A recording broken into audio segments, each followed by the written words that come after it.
नमस्कार, मैं राजन जैन, प्रवक्ता जेवी जैन इंटर कॉलेज सहारनपुर, कक्षा 12, आपके विषय व्यापारिक संगठन एवं पत्र व्यवहार में आज के प्रकरण व्यापारिक पत्र व्यवहार के बारे में हम आपसे आज बातचीत या वर्णन करेंगे। प्यारे बच्चों, आज इस अध्याय में हम सीखेंगे व्यापारिक पत्र का अर्थ क्या है, व्यापारिक पत्र का प्रारूप क्या है, व्यापारिक पत्र कितने प्रकार के होते हैं और व्यापारिक पत्रों को लिखने का क्या महत्व है। बच्चों, आप जानते हैं कि पत्र किसे कहते हैं। पत्र एक दूसरे से वार्तालाप के द्वारा नहीं हम आपस में सामने आ सकते, लेकिन एक दूसरे से पत्र के माध्यम से हम संपर्क स्थापित कर सकते हैं। पत्र हमारे जीवन में बहुत अधिक महत्वपूर्ण स्थान रखते हैं। पत्रों के माध्यम से हम एक स्थान पर, एक दूसरे स्थान पर बैठा व्यक्ति तीसरे स्थान पर बैठे व्यक्ति से अपनी बात को आराम से कह सकता है और लिख सकता है। व्यापारिक पत्र व्यवहार का अर्थ क्या है। व्यापारिक पत्र किन्हीं दो व्यापारियों के मध्य किसी व्यापारिक कार्य हेतु लिखे जाते हैं। अब हम समझना है कि हमें व्यापारिक पत्र कहते किसे हैं। व्यापारिक यानी कि बिजनेस, जो पत्र हमारे बिजनेस से संबंधित हैं, जो एक व्यापारी दूसरे व्यापारी को व्यापारिक कार्यों के लिए लिख रहा है, वह व्यापारिक पत्र कहलाते हैं। और व्यापारिक पत्रों का हमारे जीवन में बहुत महत्वपूर्ण स्थान है, क्योंकि व्यापार की सफलता इसी पर निर्भर करती है। व्यापारिक कार्य कौन कौन से जिनके लिए हम व्यापारिक पत्र को लिख सकते हैं। क्या क्या है व्यापारिक कार्य। माल के मूल्य की जानकारी प्राप्त करने के लिए, माल भेजने की सूचना देने के लिए, माल खराब होने की शिकायत करने के लिए, बिल का भुगतान करने के लिए, साख संबंधी सूचना प्राप्त करने के लिए। इसके अलावा भी बहुत सारे अनेक कार्य हैं जिनके लिए हमें व्यापारिक पत्र लिखने पड़ते हैं। प्यारे बच्चों, आगे हम समझेंगे व्यापारिक पत्र के अंग क्या हैं, यानी कि व्यापारिक पत्र लिखना किस प्रकार से है। सबसे पहले शीर्षक, यानी कि उसमें लिखना है हम कौन व्यापारिक पत्र को भेज रहा है।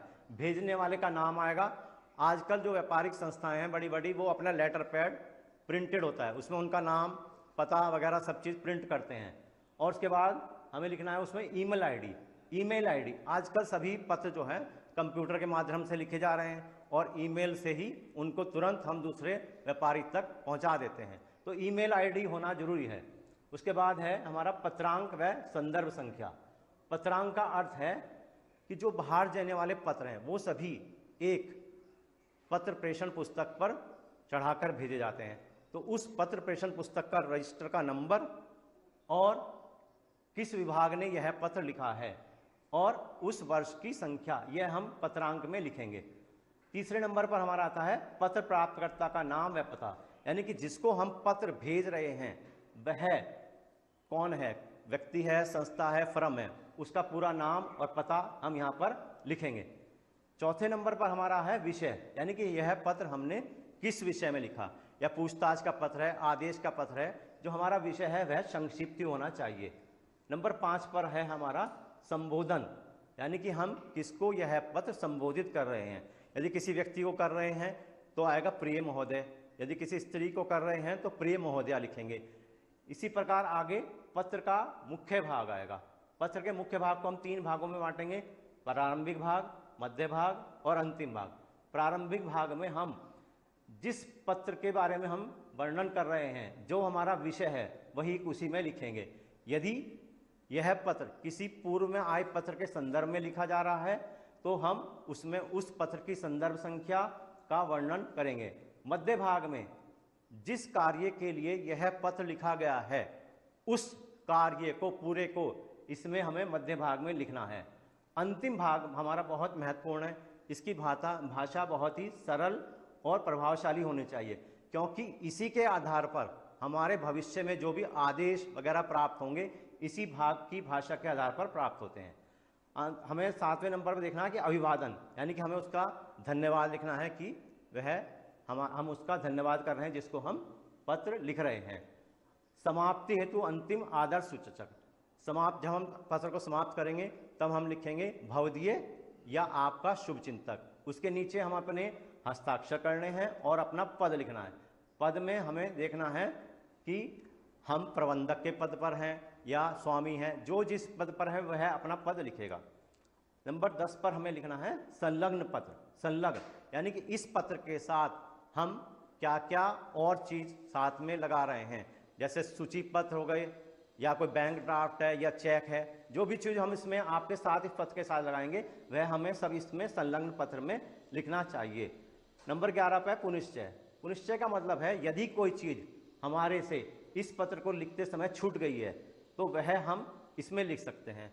हमें ध्यान रखना चाहिए कि यदि हमारे से कोई चीज़ छूट गई है तो हम पुनिश्चय का प्रयोग न करें, हम अगला पत्र उसके जगह लिख लें, क्योंकि यह बहुत अच्छा नहीं लिखता कि हम पत्र लिखने के बाद कोई चीज़ बाद में लिखें। और लास्ट हमारा है लिपिक के हस्ताक्षर। जिस लिपिक या जिस क्लर्क ने यह पत्र लिखा है और जिसके द्वारा यह पत्र लिखवाया गया है, उन दोनों का यहाँ पर संक्षिप्त हस्ताक्षर या नाम लिखा होना चाहिए। तो बच्चों हमने सीखा कि व्यापारिक पत्र के भाग कौन कौन से हैं, हमें शुरू से लेकर आखिर तक उस पत्र को किस प्रकार से लिखना चाहिए। प्यारे बच्चों आगे हम सीखेंगे व्यापारिक पत्र कितने प्रकार के होते हैं। व्यापारिक पत्र बहुत अनेक प्रकार के होते हैं, उनमें से कुछ ये हैं पूछताछ के पत्र, निर्क संबंधी पत्र, आदेश के पत्र। आदेश के पत्र भी हमारे 3 प्रकार के होते हैं, आदेश का पत्र, आदेश पत्र की स्वीकृति का पत्र, आदेश पत्र को रद्द करने का पत्र, परिचय पत्र, अनुगमन पत्र, शिकायती पत्र, शिकायती पत्र और उनके उत्तर, यानी कि जो हमारी शिकायत आई है उनके उत्तर हम कैसे लिखेंगे, साख संबंधी पत्र, एजेंसी के पत्र।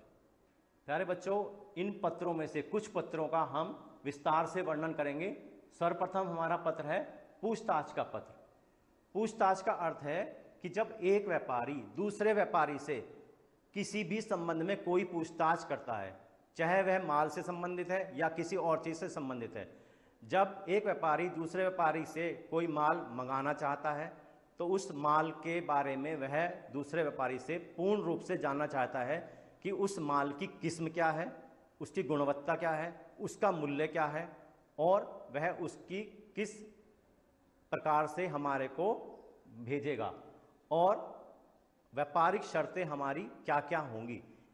तो ये सब चीज जब एक व्यापारी दूसरे व्यापारी से पूछता है तो उसे हम पूछताछ का पत्र कहते हैं।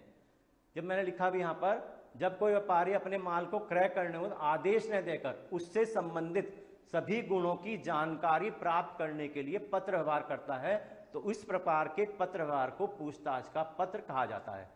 उदाहरण के लिए कोई दिल्ली का एक व्यापारी बंबई के एक व्यापारी से सूती कपड़े के लिए कोई मूल्य जानना चाहता है तो वह अपने पत्र में लिखेगा कि मुझे निम्नलिखित मात्रा में या मुझे 100 गांठें सूती वस्त्र की चाहिए, वह किस मूल्य पर प्राप्त होंगी मेरे को और उनके आपकी आवश्यक शर्तें क्या होंगी, आप मुझे भुगतान करना पड़ेगा। ये सारी चीज़ें अपने पत्र में लिखकर बंबई के व्यापारी को वह लिखता है तो यह पूछताछ का पत्र कहलाता है। आगे हमारा है निर्क पत्र। निर्क का मतलब है कोटेशन या मूल्य। ये जो पत्र है निर्क पत्र, ये पूछताछ के पत्र के उत्तर में लिखे जाते हैं। जब एक व्यापारी ने दूसरे व्यापारी से किसी माल का मूल्य पूछा तो जो दूसरा व्यापारी है वह माल के मूल्य का उत्तर देता है, वह निर्क पत्र कहलाता है। निर्क या कोटेशन से संबंधित पूछताछ के पत्रों के उत्तर देने के लिए लिखे जाते हैं। अब जैसे हमारा उदाहरण था तो उसमें बंबई का जो व्यापारी है, जब उसके पास पूछताछ का पत्र पहुंचा तो उसने अपने माल का मूल्य पहले वाले व्यापारी को बताया कि मेरे माल का मूल्य निम्नलिखित है, मेरे माल की निम्नलिखित गुणवत्ता है और उसकी शर्तें ये हैं। ये सारी चीजें जब वो एक पत्र में लिखकर भेजता है तो वह निर्क पत्र कहलाता है। अगला पत्र है आदेश पत्र।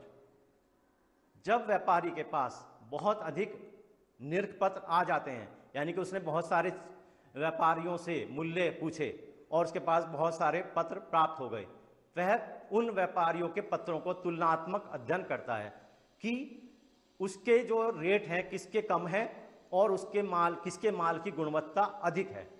जब वह तुलनात्मक अध्ययन कर लेता है और संतुष्ट हो जाता है कि मुझे इसी व्यापारी से माल मंगाना है तो वह एक आदेश पत्र लिखता है। उस आदेश पत्र में लिखता है कि मुझे निम्नलिखित माल चाहिए और आपके निर्ख पत्र के अनुसार इसका मूल्य यह रहेगा, ये व्यापारिक शर्तें हैं जो आपने मेरे को लिखी थी। तो यह है आदेश पत्र, वह होता है जब व्यापारी व्यापारिक शर्तों का तुलनात्मक अध्ययन करने के बाद माल मंगाने के लिए पत्र लिखता है। अब आदेश पत्र भी हमारे अगले और दो प्रकार के हैं। क्या है सबसे पहला इसमें? आदेश पत्र की प्राप्ति की सूचना का पत्र।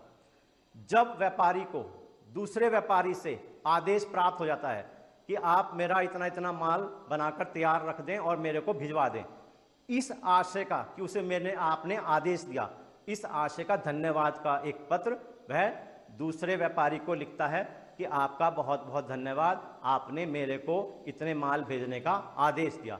इस आशय का जब एक पत्र लिखा जाता है तो यह आदेश पत्र की प्राप्ति की सूचना का पत्र कहलाता है। अगला पत्र है हमारा आदेश के लिए अस्वीकृति का पत्र। जब व्यापारी से